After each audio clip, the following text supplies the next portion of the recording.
Shalom sahabat-sahabat yang terkasih di dalam Tuhan Yesus Kristus. Selamat datang kembali di channel Renungan Firman Kehidupan.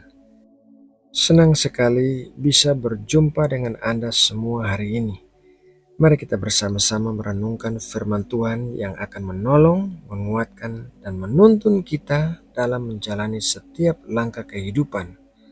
Jangan lupa untuk menyiapkan hati, membuka Alkitab, dan izinkan firman Tuhan berbicara secara pribadi kepada kita masing-masing. Dan kiranya renungan hari ini menjadi berkat dan membawa damai sejahtera bagi kehidupan kita. Mari kita berdoa. Bapa di surga, terima kasih untuk hari baru dan kesempatan indah yang Kau berikan kepada kami. Saat ini kami mau mendengarkan dan merenungkan firman-Mu. Bukalah hati kami agar kami mengerti kehendak-Mu dan dimampukan untuk melakukannya dalam kehidupan kami sehari-hari. Kami serahkan waktu renungan ini hanya ke dalam tangan kasih-Mu. Di dalam nama Tuhan Yesus Kristus kami berdoa. Amin. Sahabat firman kehidupan yang terkasih, setiap orang mendambakan kehidupan yang berarti dan berakhir dengan rasa puas. Dalam pencarian manusia modern, kepuasan seringkali diidentikan dengan materi yang berlimpah, prestasi tinggi, atau nama besar yang dikenang banyak orang. Namun, Alkitab menghadirkan kisah Daud, seorang gembala sederhana yang dipanggil Allah, yang kemudian menjadi raja besar Israel. Mari kita baca apa yang tercatat mengenai akhir hidup Daud dalam 1 Tawarik 29 ayat 28. Kemudian matilah ia pada waktu telah putih rambutnya, lanjut umurnya, penuh kekayaan dan kemuliaan.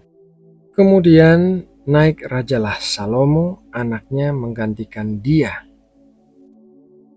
Kalimat ini bukan hanya catatan sejarah, melainkan kesaksian rohani tentang bagaimana seseorang bisa menutup perjalanan hidup dengan hati yang puas. Pertanyaannya, apa yang membuat Daud bisa menjalani hidup sampai akhir dengan penuh kepuasan? Dan bagaimana kita, pengikut Kristus masa kini, bisa meneladani jalan hidupnya? Yang pertama, kepuasan sejati tidak ada di dunia, tetapi di dalam Allah. Jika kita menelusuri kehidupan Daud, ia bukanlah pribadi yang tanpa masalah. Daud mengalami banyak hal yang bisa membuat hidupnya terasa pahit. Ia dikejar-kejar Saul, jatuh dalam dosa besar dengan Batseba, menghadapi pemberontakan anaknya sendiri, bahkan mengalami pengkhianatan dari orang-orang dekat. Namun, mengapa Alkitab tetap menuliskan bahwa di akhir hidupnya ia puas? Kunci utama Daud adalah mengetahui bahwa sumber kepuasannya bukan keadaan, melainkan Allah.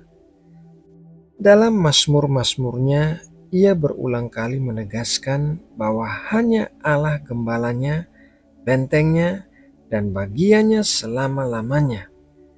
Kepuasan Daud tidak datang dari tahta, kekayaan, atau kemenangan militernya, melainkan dari relasi pribadinya dengan Tuhan. Inilah yang membedakan kepuasan dunia dan kepuasan ilahi. Dunia menawarkan kesenangan sementara yang begitu cepat menghilang, tetapi kepuasan dalam Tuhan tetap utuh meskipun keadaan tidak sempurna. Maka dari itu, kepuasan bukanlah keadaan tanpa masalah, tetapi hati yang tetap berpaut kepada Allah bahkan di tengah masalah. Yang kedua, kehidupan yang memuaskan berasal dari keintiman dengan Allah. Salah satu ciri khas Daud yang membuatnya berbeda adalah gelar yang diberikan Allah sendiri, yaitu seorang yang berkenan di hatiku. 1 Samuel 13 ayat 14, dan Kisah Para Rasul 13 ayat 22. Daud mungkin melakukan kesalahan, tetapi hatinya selalu kembali mencari Tuhan. Kepuasan Daud lahir karena ia hidup dengan kesadaran senantiasa berada dalam hadapan Allah. Ia menari di hadapan tabut perjanjian tanpa peduli cemoohan orang. Ia berseru siang dan malam dalam doa. Ia menuliskan Mazmur sebagai ungkapan cinta kasih dan pergumulan imannya. Keintimannya dengan Tuhan inilah yang membuat hidupnya berdampak besar bagi generasi berikutnya. Bagi kita, menjalani hidup yang memuaskan juga berarti memprioritaskan keintiman dengan Kristus. Kita mungkin bekerja, berjuang, dan melayani, tetapi yang terutama adalah memiliki hati yang terus melekat kepada Tuhan. Hidup rohani yang dalam itulah yang membuat kita tetap kokoh dan tidak terguncang bahkan di hari-hari terakhir hidup kita. Yang ketiga, kepuasan terlihat dalam warisan hidup. Menarik bahwa ayat ini juga menyebutkan lalu Salomo anaknya menjadi raja menggantikan dia. Kepuasan Daud bukan sekedar karena ia kaya dan mulia, tetapi karena ia meninggalkan warisan rohani bagi generasi setelahnya. Memang Daud tidak diperkenankan Allah untuk membangun bait suci, tetapi ia mempersiapkan segalanya agar Salomo dapat melaksanakan tugas itu. Ia mengumpulkan harta, merencanakan desain, dan mengokohkan kerajaan dengan bijaksana. Ia sadar bahwa misi Allah lebih besar dari kehidupannya sendiri. Hidup yang memuaskan bukan hanya hidup yang dinikmati untuk diri sendiri, tetapi hidup yang meninggalkan jejak bagi orang lain untuk semakin dekat dengan Allah. Kepuasan sejati adalah ketika kita tahu bahwa hidup kita telah dipakai Tuhan untuk memberkati generasi berikutnya. Poin yang keempat, hidup yang memuaskan adalah hidup yang berakhir dalam pengharapan. Akhir hidup Daud adalah indah karena ia menutup mata bukan dengan kekosongan, melainkan dengan penuh pengharapan. Ia tahu janji Tuhan dari keturunannya akan lahir Sang Mesias. Bagi orang percaya sekarang, janji itu tergenapi di dalam Yesus Kristus anak Daud. Maka bagi kita kepuasan terbesar bukan soal harta, kedudukan, atau umur panjang. Kepuasan terbesar adalah ketika kita bisa mengakhiri hidup ini dengan iman yang teguh kepada Tuhan Yesus yang sudah mati dan bangkit bagi kita. Dengan Kristus, kematian bukanlah kekalahan, melainkan pintu menuju kemuliaan kekal. Selanjutnya, bagaimanakah kita bisa melakukan seperti apa yang dilakukan oleh Daud? Yang pertama, jadikan Allah sebagai pusat kepuasanmu. Jangan sandarkan hidup pada pekerjaan, harta, atau pencapaian. Itu semua adalah fana. Kepuasan sejati ada dalam hadirat Tuhan. Yang kedua, kembangkan keintiman dengan Tuhan. Seperti Daud yang mengisi hari-harinya dengan doa dan penyembahan, kita pun dapat melatih disiplin rohani agar hati tetap terpaut pada Kristus. Yang ketiga, hidupkan warisan rohani. Apa yang akan kita tinggalkan untuk anak-anak, keluarga, atau orang di sekitar kita? Apakah hidup kita sedang menolong mereka semakin mengenal Allah? Yang keempat, hiduplah dengan pandangan kekekalan. Ingat, kepuasan dunia hanya sementara, tetapi kepuasan di dalam Kristus bersifat kekal. Jangan lupa bahwa tujuan akhir kita adalah bersama Dia selamanya.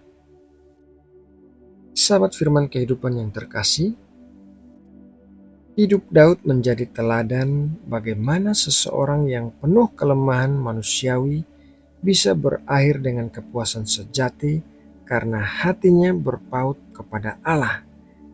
Inilah panggilan bagi kita, bukan sekedar hidup panjang atau kaya, melainkan hidup yang terus diarahkan kepada Tuhan, memberi dampak bagi generasi, dan berakhir dalam pengharapan yang pasti.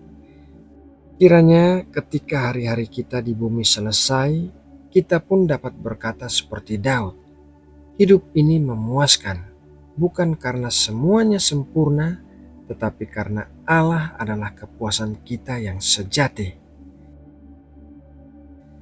Nah, sahabatku, demikianlah renungan firman Tuhan hari ini. Semoga renungan ini dapat menjadi kekuatan yang memberkati kita semua. Mari kita berdoa. Bapa kami di surga, kami bersyukur untuk firman-Mu hari ini yang mengingatkan kami lewat teladan hidup Daud. Engkau menunjukkan bahwa kepuasan sejati tidak berasal dari harta, kedudukan, atau umur panjang, melainkan dari hati yang selalu berpaut kepadamu. Tolonglah kami ya Tuhan, supaya dalam setiap langkah hidup kami menjadikan Engkau sebagai pusat kepuasan kami. Ajarilah kami hidup intim denganmu, membangun warisan rohani yang memberkati keluarga serta generasi berikutnya, dan menutup hari-hari kami di bumi dengan iman yang teguh kepada Yesus Kristus. Kami rindu ya Tuhan, kelak ketika hidup kami selesai, kami boleh menghadap Engkau dengan hati yang penuh syukur dan puas, karena hidup kami telah Engkau pakai menurut rencanamu. Terima kasih ya Bapa, di dalam nama Tuhan Yesus Kristus, Juru Selamat kami yang hidup, kami berdoa. Amin.